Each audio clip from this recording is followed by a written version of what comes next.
Assalamualaikum warahmatullahi wabarakatuh, sahabat Dik semua. Alhamdulillah kita bisa bertemu lagi. Pada kesempatan ini mungkin Mang akan buat panduan mengenai cara pembayaran pajak ya melalui Kortek atau melaporkan pembayaran pajak melalui Kortek ya.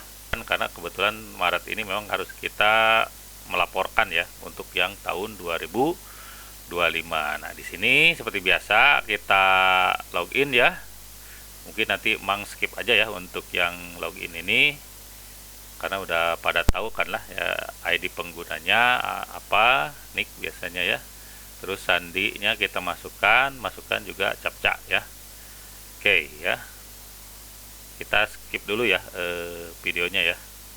Nah, ini kita sudah masuk di menu yang ada di Kortek ya. Nah, untuk laporan kita biasanya perlu BPA 2 ya, agar kita tahu itu misalkan K-nya kawin berapa, misalkan KK0, K1, jadi kawin tapi ada tanggungan atau enggak gitu ya. Itu kita lihatnya nanti di sini ya, di portal saya, terus dokumen saya. Nah, ini kita refresh saja, nanti di bagian atas ini ada format BPA ya namanya ya, BPA 2 nih.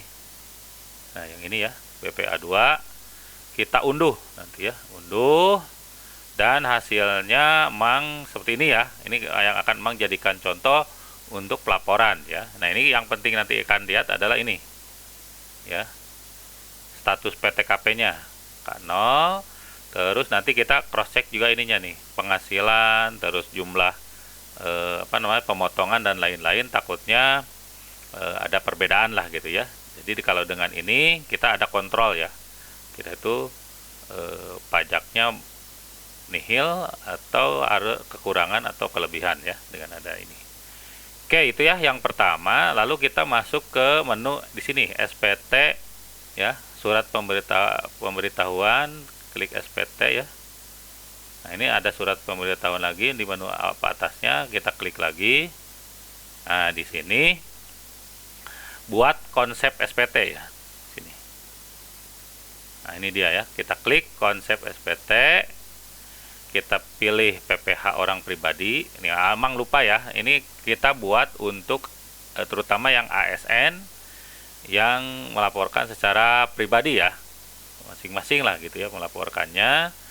Jadi untuk karyawan di luar ASN Mang apakah sama seperti ini atau tidak, Mang kurang tahu ya. Tapi untuk yang pelaporan ASN, karena pajaknya itu biasanya otomatis sudah diinputkan atau sudah masuk ya ke kita melalui bendahara. Ini cara laporannya ya. Nah, ini kita klik PPh orang pribadi ya, lalu klik lanjut. Lalu di sini kita pilih SPT tahunan ya. Tahunan, lalu kita pilih periodenya Januari sampai dengan Desember ya, klik, lalu klik lanjut. Nah, di sininya kita pilih untuk jenis SPT-nya, kita pilih normal, klik normal, lalu buat konsep SPT kita klik ya. Nah, ini nanti akan keluar menu atau tampilan seperti ini ya. Ya. Oke, itu ya. Nah, kalau sudah seperti ini, sudah keluar menu atau di tabel tuh ada PPh orang pribadi ya. Kita klik yang lihat. Nah, ini ya. Klik lihat. Di sini ada tabel yang harus diisi ya. Setelah itu kita klik biar data yang tahun sebelumnya gitu masuk, terus data SPT juga kita masuk ya. Kita klik di sini, ini kan masih kosong yang L1-nya ya. Nih, masih kosong L1-nya. Nah, biasanya kalau harta kekayaan itu kan kita biasanya lihat dari yang sebelumnya ya. Ya. Dari yang sebelumnya, tahun sebelumnya. Nah, ini biar kita nggak usah lihat, kita tinggal edit aja, nanti kita klik posting SPT nih ya.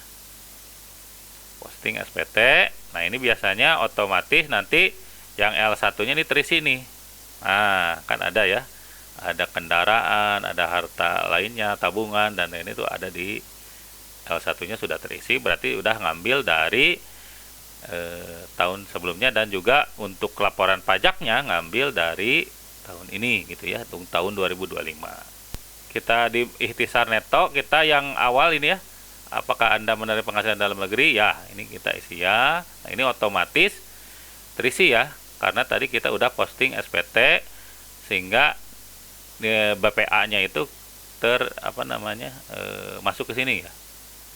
Nah, terus yang penghasilan dalam negeri dari usaha, kalau tidak ada ya kita bilang tidak. Kalau ada usaha lain ya masukkan gitu ya. Dan itu harus ada lampiran 1C yang harus ditambahkan ya. Kalau bilang ya, kalau bilang ya coba kita lihat ya. Kalau ya, nah ini harus ada berapa ya masukkan yang penghasilan netonya. Kita pilih tidak. Terus untuk penghasilan dalam negeri, menerima penghasilan dalam negeri lainnya tidak ya. Terus penghasilan luar negeri apalagi tidak. Nah, ini untuk yang di sini yang penting adalah ini kan beberapa data sudah terisi ya otomatis dari BPA 2. Nah, yang paling penting ini nomor 5 ya, penghasilan tidak kena pajak. Nah, itu kita harus memasukkan yang tadi, yang data ini ya. Nah, ini status PTKP-nya K0 ya. Nah, ini kita pilih di sini K0. Nah, ini otomatis kan terisi ya. Jadi enggak duit yang kita dapat setahun itu dikurangi dulu ini ya, baru yang kena pajak ini ya. Nah, klik terus apakah ada PPh terutang, kita klik tidak ya. Terus PPh kredit pajak kita pilih tidak. Untuk yang kredit pajak apakah ada PPh yang dipotong dipungut dari pihak lain? Nah, ini ya, maaf, ini salah memang nih.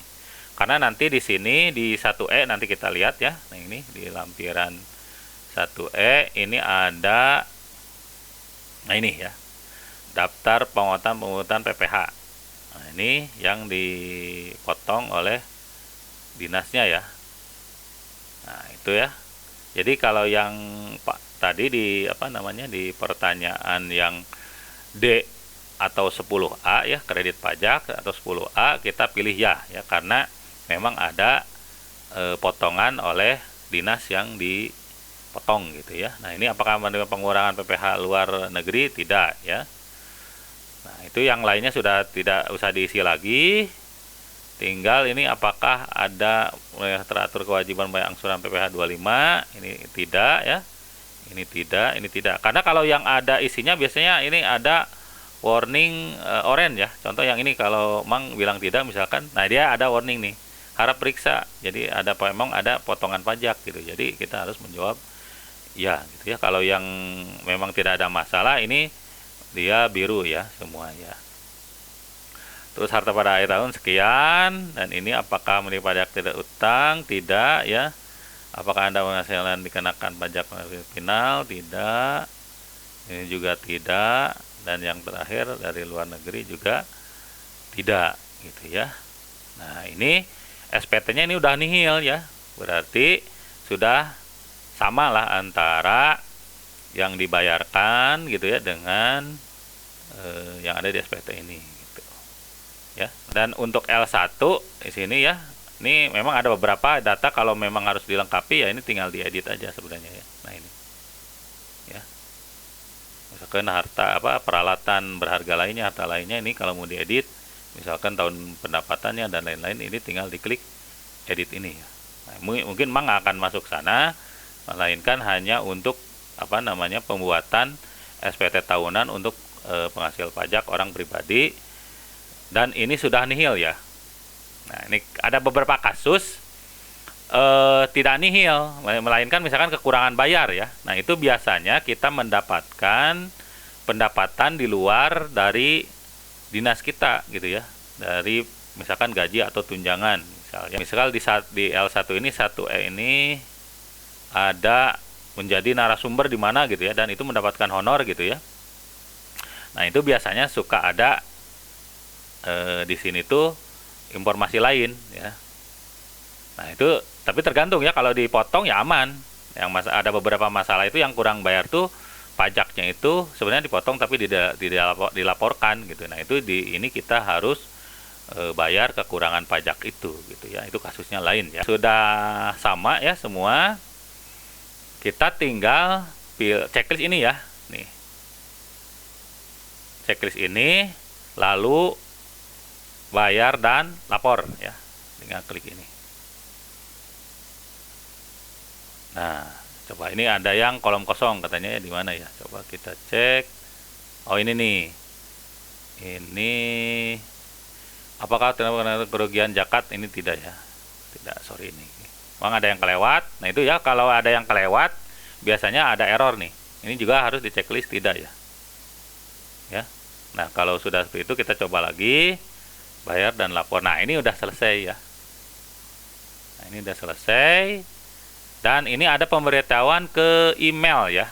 Nanti mungkin Mang coba perlihatkan ya bentuk format pemberitahuan ke emailnya, biar tahulah seperti apa bentuk laporannya. Itu ya. Oke, ini ya kalau tadi sudah diklik tutup ya, maaf, format yang tadi kita klik tutup. Ini ada konfirmasi tanda tangan pembayar pajak ya. Nah, ini kita waktu itu kan pernah buat yang format isian untuk otorisasi penandatanganan ya. Kode otorisasi dari DJP-nya udah ada gitu ya. Nah, kita tinggal masukin kata sandinya aja ya. Kata sandi penanda tangan ya. Kata sandi penanda tangan. Oke, mungkin Mang skip dulu ya untuk videonya. Nanti dikasih info lagi. Nah, ini tinggal paste ya passwordnya, lalu klik konfirmasi tanda tangan. Nah, pas frase korek. Nah, ini udah udah sukses ya. Tinggal kita cek tadi di email kita ada nggak gitu ya hasilnya itu gitu. Oke, itu aja ya mungkin untuk atau video kali ini. Seperti biasa, jangan lupa like, share, dan subscribe. Assalamualaikum warahmatullahi wabarakatuh.